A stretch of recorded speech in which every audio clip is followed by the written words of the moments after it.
Number 2, Martin Luther 1536, true cleansing.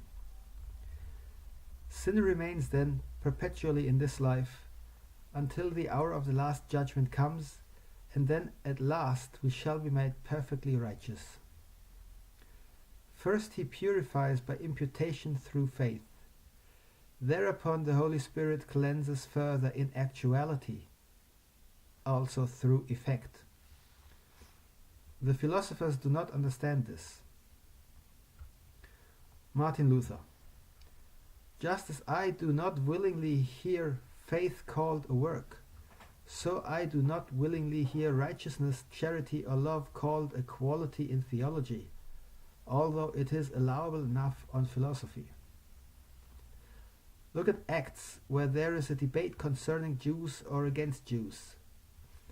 Peter is considering the conceptions of the Jews.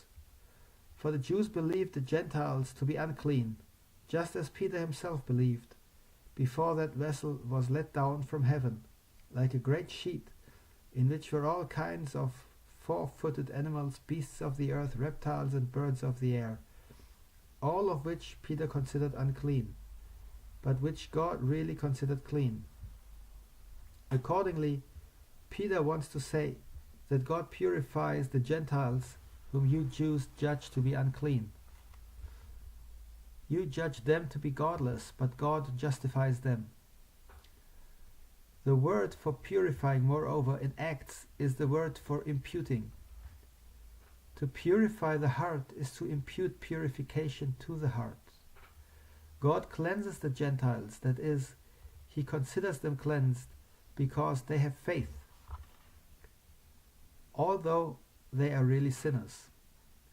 Just as those animals let down from heaven by a rope were simply really and individually unclean, which Peter was unwilling to eat, nevertheless, God, as he pronounced those animals clean, which according to his own law were still unclean, so pronounces the Gentiles and all of us righteous, although, as a matter of fact, we are sinners just as those animals were unclean. For he begins in reality to cleanse, for he first purifies by imputation, then he gives the Holy Spirit, through whom he purifies even in substance. Faith cleanses through the remission of sins. The Holy Spirit cleanses through the effect. This is divine cleansing and purification, which is let down from heaven by faith and the Holy Spirit. This is spiritual theology, which philosophers do not understand, since they call righteousness a quality. In short, the hearts of the Gentiles are really unclean, but God considers them clean.